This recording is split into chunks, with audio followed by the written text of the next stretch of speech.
Yo, what's up? Magandang tanghali guys. Chris TV, welcome back to my channel again guys. Today is Wednesday guys, April 3. Meron na tayong sinain guys yan. Nagsain na tayo guys, kumukulo na. Malapit na mainin yan guys. Tapos guys, pumunta ako dun sa palengke, bumili ako ng gulay ito. Yung gulay na nakasap na siya guys, kompleto na yung parang pakbit. Yan. Dinagdagan ko lang yan ng kamates, sibuyas at siling green guys. Yan. Tapos mayroon akong pinarito na bangos yan guys. Ito pa yung isa. Yan. Kasi yun ang ilalagay natin dito guys mamaya. Yan.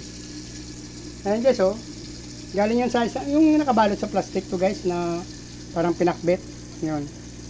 Yan ang binili natin. Tatapusin lang natin ito yung isang na preto. Babaligtarin ko na yan guys. So babaligtarin natin ito kasi mainit naman. Kailangan ito situate mo na yung mantika mainit. Mamaya hindi pa masyado siya ito guys. Pag ikaw nagprito, pag ako nagprito guys, pinapainit ko muna yung mantika ng kulong-kulo siya. Tapos lagyan ko ng konting asin. Tapos yung pagprito ng bangus ko guys, nakatihaya siya. Para yung hindi mo siya didikit sa ating kawali. Situate mo na mainit na yung mantika, mainit na mainit. Tapos lagyan ko ng konting asin. Lalagyan ng isda. Pero yung isda, kung sakali man na daing style, pahiga mo siya, nakatihaya. Para for sure na hindi siya didikit sa ating kawali. Kasi pag dumikit minsan, nagprito tayo, hindi pa masyado malamig yung mantika. Tapos yung bigla mo na lang ilagay yung piprituin mong isda or karne, dumidikit. Na experience nyo na ba yun guys? Didikit talaga yung guys pag hindi pa masyado mainit yung mantika mo. So kasi situate mo na mainit na, kumukulo mantika, lagyan mo konting asin. Tapos pag naglagay ka ng isda, patihaya. Yan. Nakatihaya mo na doon sa, kung sakali may kaliskis man wala, basta nakatihaya guys. Kasi yung laman niya, pagka padapa mo agad, yung may tendency siya na didikit pag na prito mo, masisira, nagkakalat-kalat. Tinan mo yan guys, na prito ko guys, buo pa oh. Ayun oh, buo siya guys, yan. So mainit na siya. Kahit hindi na masyado siya luto guys, kasi ilalagay natin yan dito sa gulay natin. Okay lang yan pag malasado lang ang prito mo. Iba na yung paglalagyan ko, hindi na dito sa kawali. Yung iba din na diretso sa kawali. Pero since maraming mantika, kasi ayoko naman ng puro mantika na lang. Iwas na tayo masyado sa baboy, tapos mamantika pa rin yung ating luto kahit isda. So wala na natin. Takpan natin para mabilis guys. Wala na rin taksil pati. Sakali naman na tumatalsik talaga kasi minsan mayroon mantika na pangit. Situate mo lang na may takip ka ng ganito. Yan. Kaya pa nagprito ka kung gusto mong masarap, huwag masyadong bigla-bigla yung apoy.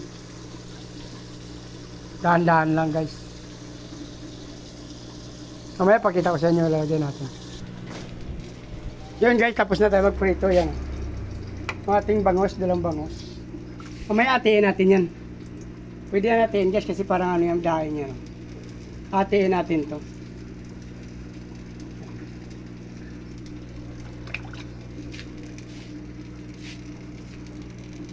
Ito na guys yung ating gulay, pinakuluan na natin.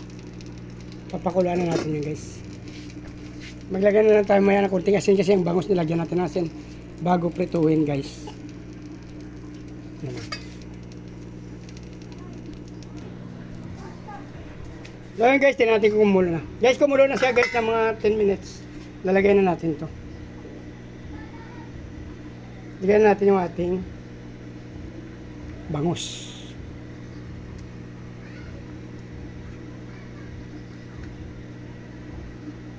Meron tayo mamaya guys, idagdag na natin mamaya magic sarap pag malapit na natin ang uwi, lagay natin ang magic sarap.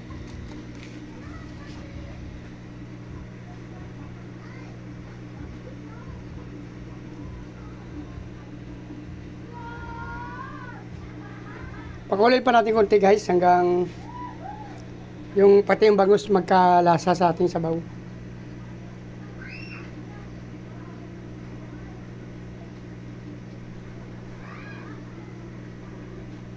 Kasi medyo matagal din yan, ano, sitaw tsaka ano dyan, ampalaya. Meron konti ampalaya yan, guys. Parang pinakbit yan na gulay binili natin. Meron talong, sitaw, okra, ampalaya. Yung ano lang nito, guys, wala kalabasa konti.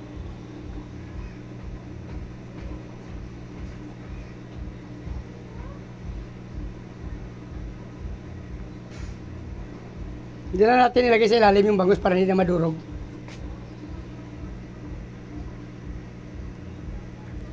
Antayin na natin ng mga ilang minuto, guys.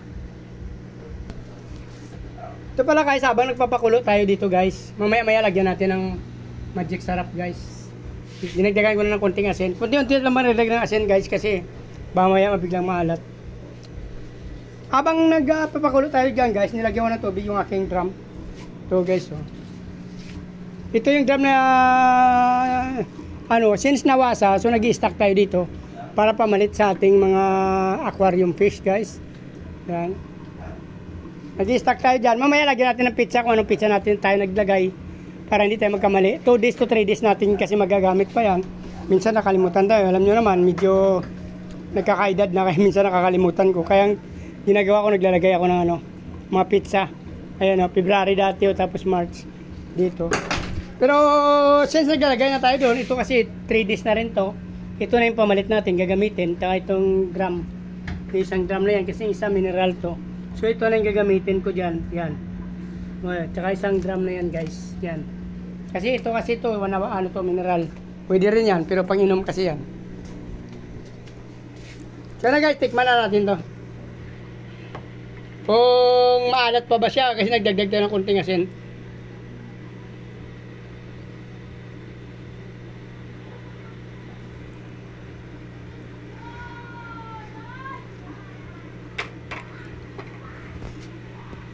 Medyo matabang pa, guys, lagyan natin konting asin.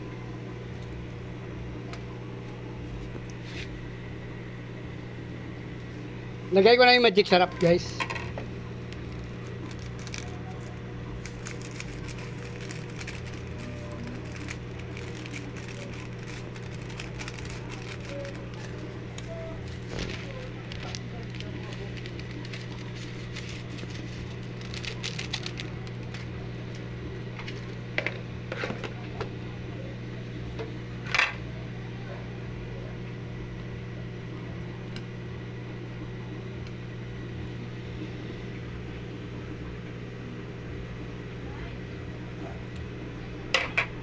Sarap, guys.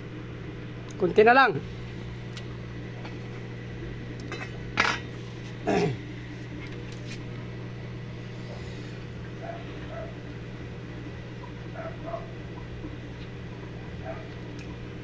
Good job. Pwede ito patayin, guys.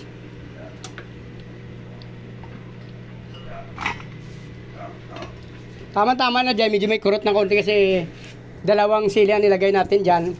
Yung green, pinutol natin kasi sa gitna, guys. Yan. Pinutol natin sa gitna. Para malinis ang kamay ko, guys, nakapag-ugas ako. Ang nilagyan natin ng sili, may kunting kagat siya, guys. Yan. So ito, ang tabangan ko na lang to, guys, kung mapuno to. Yan. So dito na lang, guys, kung nagustuhan nyo yung video na to, natapos nyo, guys, please like, follow, subscribe, guys, sa aking YouTube channel, Chris TV. Sama nyo ng notification bell para araw-araw nyo makikita yung mga ina-upload kong video, guys. Maraming salamat sa patuloy suporta, panonood ng aking video. Nice, paki-follow nyo na rin, guys, yung aking Facebook page, Chris Molyeno, guys. Maraming salamat at mabuhay kayo hanggang gusto nyo. Bye-bye!